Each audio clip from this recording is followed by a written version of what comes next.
गोंडा में Lal Bahadur Shastri degree college में आज जम्मू कश्मीर के उपराज्यपाल आए थे और बच्चों को खास करके शिक्षा पे कितना जोर दिए हैं क्या बताए हैं। और ये थे मनोज सिन्हा साहब जो यहाँ पे आए थे और बहुत बातें कह के गए हैं और ज़्यादातर शिक्षा को लेकर बात कहेंगे। ये जो ये डिग्री कॉलेज है, यहाँ से बहुत बच्चे लोग पढ़ के निकल के अलग अलग क्षेत्रों में फिर यहाँ से जाते हैं। ये डिग्री कॉलेज है, हम जानने की कोशिश करते हैं। आज एक बच्ची मिली है, इनसे जाने क्या नाम है आपका? श्रेया सिंह। श्रेया सिंह, ये बताइए आज उपराज्यपाल आए जम्मू कश्मीर के, क्या कुछ बता के गए? वो अपनी पढ़ाई और आगे बढ़ने की क्षमताओं को और विकसित बहुत हमारा एलबीएस कॉलेज जितना विकसित हुआ उसके बारे में बताए। वो बहुत पहले से ही एलबीएस कॉलेज को देखते चले आए हैं, यही सब बताए। और आज में स्वर्गीय जो यहाँ के अध्यक्ष है उनका पुण्यतिथि भी है। इस अवसर पे आके और जो बच्चे यहाँ के प्रथम द्वितीय स्थान प्राप्त किए उनको सम्मानित किए, बहुत सारे विचारों को अपने वहाँ यहाँ रखे। अभी आप पढ़ाई कर रही हैं यहाँ पे, इसके बाद और क्या करने का इरादा है? इस पढ़ाई करने के बाद सबका एक ही इरादा रहता है, सरकारी नौकरी, जो कि बहुत ही इस समय तो लड़कियों के लिए बहुत मस्ट है वो चीज़। यस, सरकार बिल्कुल दे रही है। हाँ, सरकार तो बहुत ज़्यादा दे रही है। मगर एक बात और है जो अभी कुछ दिन पहले अभी तमाम परीक्षाएं हुई और लीक हो गया, फिर वो कहीं न कहीं आगे बढ़ने में कोई रोड़ा आ जाता है। लीक होने पे सरकार की भी बहुत बड़ी नुकसान, क्योंकि वो एक पेपर कराते हैं, उनका बहुत खर्चा भी लगता है। और जब वो लीक होता है तो ऐसा नहीं, स्टूडेंटों का ही सरकार का भी बहुत बड़ा वो होता है, नुकसान होता है। इसीलिए ये तो होता है, समय भी चला जाता है साथ साथ में। यस, आप यहाँ से हैं, क्या कहना चाहेंगी और साथी को, अपने साथियों को? पढ़े लिखे अपना बढ़िया, और क्या ही करेंगे। Thank you sir. बता रही थी जो बच्ची थी, यहाँ के स्टूडेंट है, छात्रा है और तमाम और छात्र भी हैं, यानी कि जेंट्स भी हैं, मगर वो कहीं नहीं के बात करने से कतराते हैं। इधर आ जाइए भैया थोड़ा सा। सर, मेरा नाम आदित्य राज है और मैं BCA 6 सेमेस्टर का छात्र था और मुझे आज सम्मानित किया गया है माननीय उपराज्यपाल जी द्वारा, जो मनोज सिन्हा जी हैं, जम्मू कश्मीर के उपराज्यपाल। किस सब्जेक्ट से आप थे जो उससे आपको सम्मानित किया गया? जी, मैं बैचलर डिग्री थी मेरी कंप्यूटर एप्लीकेशंस में, जो कोडिंग वगैरह का क्षेत्र होता है, मतलब टेक्नोलॉजी के क्षेत्र में उसे कहा जाएगा, IT के क्षेत्र में। जी सर। और मतलब अपने साथियों को, अपने छात्र जो साथी हैं उनको क्या कहना चाहेंगे? जी, उनको भी मैं कहना चाहूँगा कि देखिए मैं भी, मतलब मेरे पिताजी चूँकि एक किसान आदमी थे और मैं उनका छात्र हूँ, मतलब उनका लड़का हूँ। उसके बाद भी इस विद्यालय की वजह से आज मैं यहाँ पर खड़ा हूँ।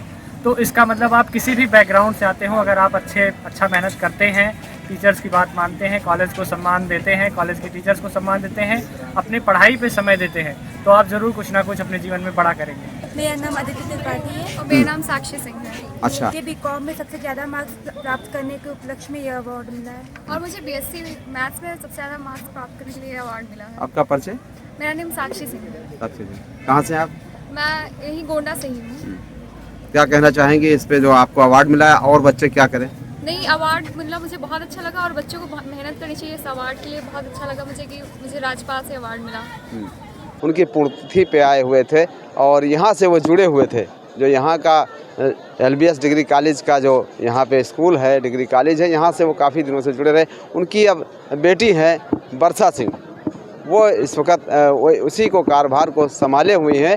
मगर आज जो दिन था वो पुण्यतिथि का भी उनका दिन था और यहाँ पे आए थे, उनमें शामिल हुए उपराज्यपाल मनोज सिन्हा। तमाम बातें कहे गए हैं और यहाँ तक ज़्यादातर हम फिर से कहेंगे शिक्षा पे ज़्यादा जोर दिए हैं और शिक्षा कैसी होनी चाहिए, कैसी नहीं होनी चाहिए, किस तरह से बच्चों को आगे बढ़ना चाहिए। आइए बेटा थोड़ा सा यहाँ पे। एक और हैं यहाँ पे छात्रा हैं, क्या नाम है आपका? मेरा नाम जिज्ञासा तिवारी है। तिवारी जी, ये बताइए अभी राज्यपाल यहाँ से जा चुके हैं, क्या कुछ कह के गए हैं, क्या असर पड़ेगा उसका? सर, उन्होंने एजुकेशन के बारे में बताया कि LBS डिग्री कॉलेज में पहले से जो आ रही एजुकेशन उसमें कुछ बदलाव हो, बच्चों को और स्किल्स डेवलपमेंट हो। मैं यही कहना चाहूँगी बच्चों को कि वो मतलब एजुकेशन के साथ साथ कुछ स्किल्स जो होती हैं वो डेवलप करनी चाहिए उनको, क्योंकि आगे जो है वही काम आता है। ज़्यादातर अभी बच्ची मिली थी, वो कह रहे थे सरकारी नौकरी, तो सरकारी नौकरी सब नहीं, सरकारी नौकरी हो वो अच्छी है पोजीशन, क्योंकि समाज हमारा वही देखता है कि बच्चा क्या कर रहा है। सरकारी नौकरी को आजकल मतलब कहते हैं कि एक प्रायोरिटी दे रखी है उन लोगों, बट मुझे लगता है कि आप जिसमें भी अच्छे आप मतलब कुछ कर सकते हैं, जिस फील्ड में आपको वही करना चाहिए, किसी के कहने से कुछ चेंज नहीं करना चाहिए। बिजनेस जैसे खेती है और बिजनेस है वो उस पे क्या? नहीं, बिजनेस भी अच्छा है, पैसा उसमें रहता है। खेती हमारी जो भारत कृषि पढ़ लिख के भूमि, अगर बिजनेस करते हैं तो वो भी अच्छा है इससे। देखिए अगर आप एजुकेटेड हैं तो आप जिस भी फील्ड में जाएंगे अच्छा करेंगे, बस यही है जी। माता पिता का पूरा सहयोग, भाई का। जी सबका सहयोग है।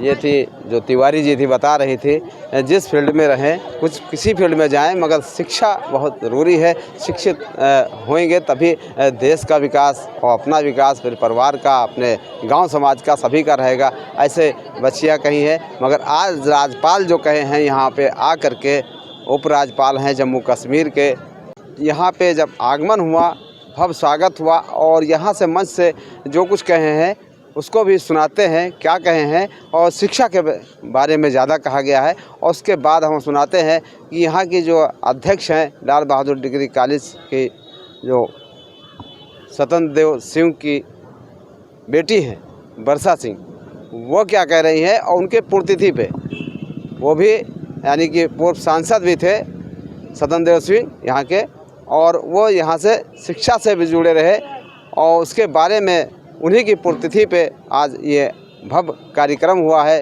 लाल बहादुर डिग्री कॉलेज के अंदर। और तमाम छात्राएं भी थे, छात्र भी थे, एनसीसी के बच्चे भी थे और यहाँ तक है जिला अधिकारी नेहा शर्मा, पुलिस अधीक्षक विनीत जायसवाल, तमाम लोग थे। सुरक्षा व्यवस्था चाक चौबंद रही। के प्रति हृदय से कृतज्ञता ज्ञापित करते हुए और युवा साथियों के उज्जवल भविष्य के प्रोग्राम से प्रार्थना करते हुए अंतिम बात मेरा आग्रह होगा कि नैतिक नेतृत्व, मॉरल लीडरशिप के लिए हम बच्चों को कैसे तैयार करें ताकि समाज के बेहतरी के सपने को साकार करने में, दूसरों को सही दिशा में मोटिवेट करने में इस महाविद्यालय के बच्चे भी अपना योगदान दे सके। और सत्यदेव सिंह जी की अंतिम बात कोट करके मैं बात खत्म करूंगा। अगर उन्होंने कहा था कि अगर पैसा इंसान के विकास और मानव संसाधन को बेहतर बनाने के लिए खर्च किया जाता है, तब राष्ट्र के विकास को स्वतः एक नई गति मिलती है। भारत के आदरणीय प्रधानमंत्री जी के मार्गदर्शन में आज भारत इसी संकल्प के साथ प्रत्येक नौजवान की ऊर्जा को सफलता के शिखर पर ले जाने का प्रयत्न कर रहा है। मैं एक बार पुनः स्वर्गीय सत्यदेव सिंह जी की पुण्य स्मृति को नमन करता हूं। यहाँ उपस्थित सभी युवाओं के बेहतर भविष्य की कामना करते हुए आप सबको फिर से धन्यवाद देते हुए दो पंक्तियां करके अपनी बात खत्म करूंगा। और ये पंक्तियां बच्चों के लिए ही हैं। कुछ लोग तुम्हें समझाएंगे, कुछ लोग तुम्हें समझाएंगे, वो तुमको खौफ दिलाएंगे, जो है वो भी खो सकता है, कुछ और यहाँ हो सकता है। जो है वो भी खो सकता है, कुछ और यहाँ हो सकता है। कुछ और तो अक्सर होता है, पर तुम जिस लम्हे में जिंदा हो वो लम्हा तुमसे जिंदा है। ये वक्त नहीं फिर आएगा, ये वक्त नहीं फिर आएगा, तुम अपनी करनी कर गुजरो, जो होगा देखा जाएगा, जो होगा देखा जाएगा। बहुत बहुत धन्यवाद। जय हिंद। 16 दिसंबर 2024 स्वर्गीय सत्यदेव सिंह जी की आज चौथी पुण्यतिथि है और मैं बहुत भाग्यशाली हूँ कि मैं उनकी पुत्री हूँ। उसके उपलक्ष्य में उनकी पुण्यतिथि में सत्य सरोज फाउंडेशन जो उनके नाम पे बनाया गया है, उसके लिए प्रतिभा सम्मान समारोह गोंडा में रखा गया था। उसी के उपलक्ष्य में बच्चों को छात्रवृत्ति देने उनका आगमन आज जम्मू कश्मीर से गोंडा के पावन धरती पे हुआ। आपने आदरणीय महामहिम मनोज सिन्हा जी का संवाद सुना होगा। शिक्षा एक बहुत ही बड़ा क्षेत्र है और जो भी शिक्षा से जुड़ता है उनके संस्कारों में भी वृद्धि होती है। मेरे पिताजी जिस दायित्व को आज मैं निर्वाहन कर रही हूँ, मेरे पिताजी इस दायित्व पे लगभग 22 से 25 साल विराजमान रहे। मैं बहुत सौभाग्यशाली हूँ कि आज मुझे प्रबंध समिति की उपाध्यक्ष की तरह ये कार्य दायित्व निर्वाहन करने का अवसर मिला।